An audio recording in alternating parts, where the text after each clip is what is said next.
mulai. Bismillahirrahmanirrahim. Assalamualaikum warahmatullahi wabarakatuh. Waalaikumsalam.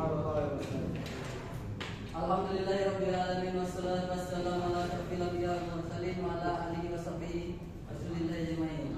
Baiklah, pada malam hari ini gimana kabarnya anak semua? Sehat, Pak. Sehat-sehat, tapi ini sibuk gua masing-masing. Nah, itu lagi ngapain kamu sibuk? Ini Pak dokumentasi. Oh, dokumentasi. Iya, Pak. Gimana kabarnya, Nak? Baik sekali. Alhamdulillah.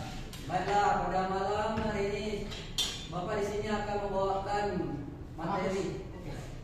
Membawa materi. Nah, ada yang tahu materinya, Nak? Mana kami tahu, Pak? Ya haruslah tahu. Saya Bapak kan udah kasih tadi ke hidupnya. Emang lu siapa? Oh iya. Ya, nah, baiklah. Pada malam ini Bapak akan menjelaskan tentang rukun iman yang ketiga. Nah, ada yang tahu rukun iman yang ketiga? Iya. Ketiga. Nanya haji, Pak. Salah sampai nak kamu nih. Itu baca megang alat yang benar. Oh iya, Pak. Ada yang tahu? Syahadu, Pak. Kamu nih gak salah. Ulang terus. Ananda? Lihat di Anda. Masya Allah, betul sekali. Rukun iman ketiga yaitu iman rukun iman kepada kitab-kitab Allah. Nah, sebelum masuk ke kitab-kitab Allah, Pak, Bapak menjelaskan dulu sedikit ya.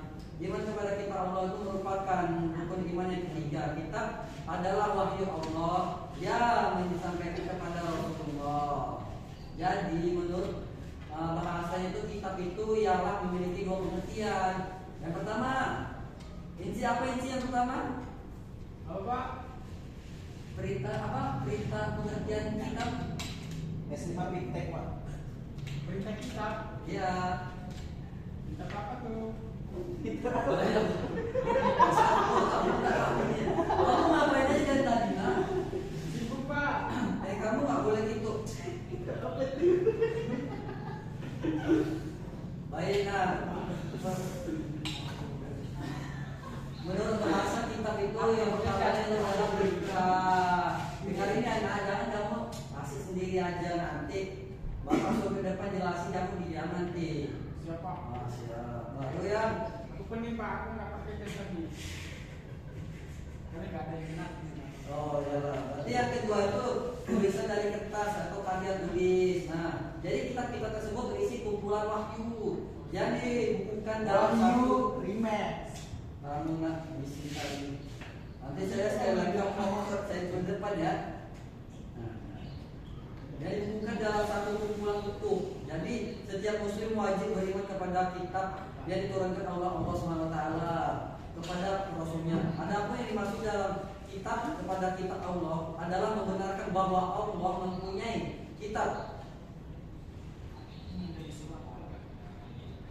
atau petunjuk bagi manusia. Dalam kandungan yang ada dalam kitab tersebut berisi kebenaran yang wajib diikuti dan dilaksanakan. Ada jumlah kitab Allah yang disebutkan di dalam Al-Quran dan hadis Nabi. Nah, di dalam kitab-kitab itu ada yang pertama, bagaimana kita cara beriman kepada kitab-kitab Allah. Nah, dalam caranya itu ialah pertama apa? Di ujung bagaimana? Bahwa Cara beriman kepada kitab Hukum Allah. aja, Pak, mereka, Pak. cara beriman Kepada kitab Allah. yakni dengan menghafalkan, membaca seperti itu, Pak. Nah, itu salah satunya betul. Ada lagi yang lain? Kamu. Yang kamu ini betul aja. Jadi ya, beriman kepada kitab-kitab sebelum Al-Quran itu ada caranya. Kayak meyakini bahwa kitab-kitab itu benar wahyu Allah dan bukan karya tulis yang pada tulisan pada para rasul. Baru ada yang meyakini kebenaran isinya selama belum diubah oleh tangan para penulis setelah wafatnya para rasul yang menerima wahyu tersebut. Baru yang kedua itu beriman kepada Al-Quran. Caranya meyakini bahwa Al-Quran itu benar. Jadi kamu meyakini nggak Al-Quran benar? Bagaimana cara kamu mengetahui kalau Al-Quran benar? Cara membaca dan mengetahui isinya apa yang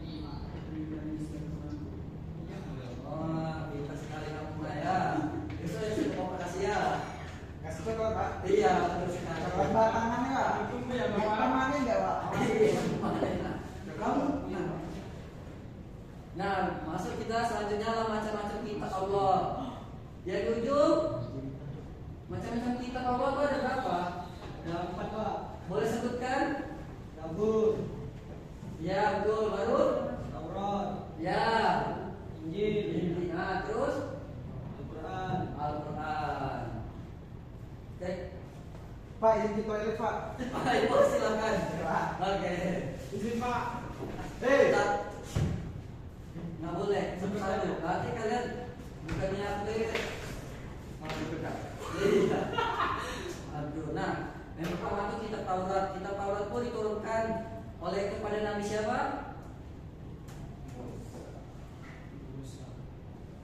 Kurang kencang anak. Nabi Musa. Nah, betul Zabur sekali. siapa? Kamu diam ya, nak. Nanti bapak jelasin ya. Oh. Sih. Nah, jadi kitab Taurat itu diturunkan kepada Nabi Musa alaihissalam. Taurat itu merupakan petunjuk bagi Nabi Musa dan nabi-nabi bagi Nabi Musa alaihissalam sampai kepada Nabi Isa. Mereka disebut sebagai nabi-nabi yang telah menyerahkan diri kepada Allah untuk memutuskan sepeninggalan para nabi dan Bani Israel. Jadi kitab Taurat ini digunakan oleh tokoh-tokoh dan pendeta Yahudi sebagai undang-undang untuk memutuskan sebagai perkara orang-orang Yahudi. Jadi kitab Taurat itu hanya berfokus pada orang-orang Yahudi saja. Nah, selanjutnya yang kedua kitab Zabur. Nak diraji? Nah, kitab Zabur siapa yang kita tanya? Nah, siapa tadi? Daud Semarang. Nabi Daud, Pak. Betul sekali Nabi Daud. Jadi kitab Zabur ini adalah diturunkan oleh Nabi Daud alaihissalam. Nabi Daud ini menggunakan kitab Zabur untuk memutuskan berbagai perkara orang-orang Yahudi. Menurut Kutub, sebagaimana dikutip dalam tafsir Quran, kitab Zabur ini tidak berisi tentang hukum-hukum perkara seperti Taurat. Kitab Zabur ini terdiri dari 150 surah yang berisi nasihat-nasihat, hikmah, ujian dan sanjungan kepada Allah SWT. Selanjutnya kitab Injil. Nah kitab Injil diturunkan kepada Nabi siapa? Musa. Ini betul kamu. Betul lah, kok.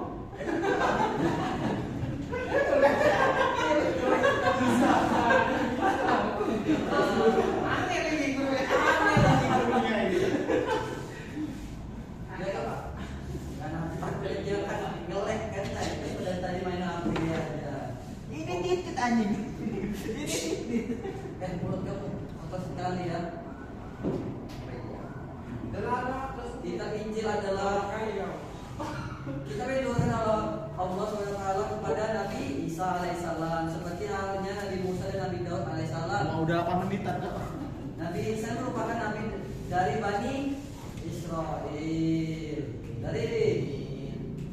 Dalam kitab Injil berfungsi untuk membenarkan kitab Taurat yang mengandung nilai-nilai yang dapat menyelamatkan umatnya dari kesesatan dalam akidah dan amal perbuatan seperti tauhid, memberantas syirik dan berhala yang menjadi sumber khurafat dan kebatilan. Kitab Injil ini berisi petunjuk pengajaran baru. Satu di antaranya adalah ajaran yang memberitahukan bahwa muncul seorang nabi yang mempunyai sifat-sifat mulia.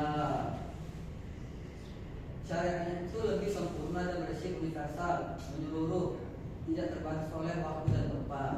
Dan yang terakhir adalah kitab Al-Quran. Nah, kitab Al-Quran ini yang diturunkan oleh kepada Nabi Muhammad SAW. Al-Quran merupakan wahyu Allah terakhir membawa kebenaran, mencakup isi dan membenarkan kitab sebelumnya, yakni Taurat, Zabur dan Injil. Meski demikian, Al-Quran itu memiliki syariat tersendiri yang berbeda dari kitab-kitab sebelumnya. Syariat yang terdapat di Al-Quran itu berfungsi menggantikan syariat yang terdapat dalam kitab sebelumnya. Jadi hikmahnya itu yang bisa kita ambil dalam rukun iman yang ketiga, yaitu iman kepada kitab-kitab Allah, ialah mengetahui bagaimana memperlakukan baik dan benar dalam kehidupan sehari-hari dan memperkuat keimanan kita kepada Allah SWT. Jadi sebelum saya tutup, ada yang mau bertanya? Saya, Pak. Apa itu? Kapan pulang, Pak? Bentar lagi ya, nak. Kita udah cepat, Pak. cepat. Tutup, Pak. Gak boleh begitu, nak. Saya di sini dosen. Saya di sini dosen, kamu harus baik pada dosen.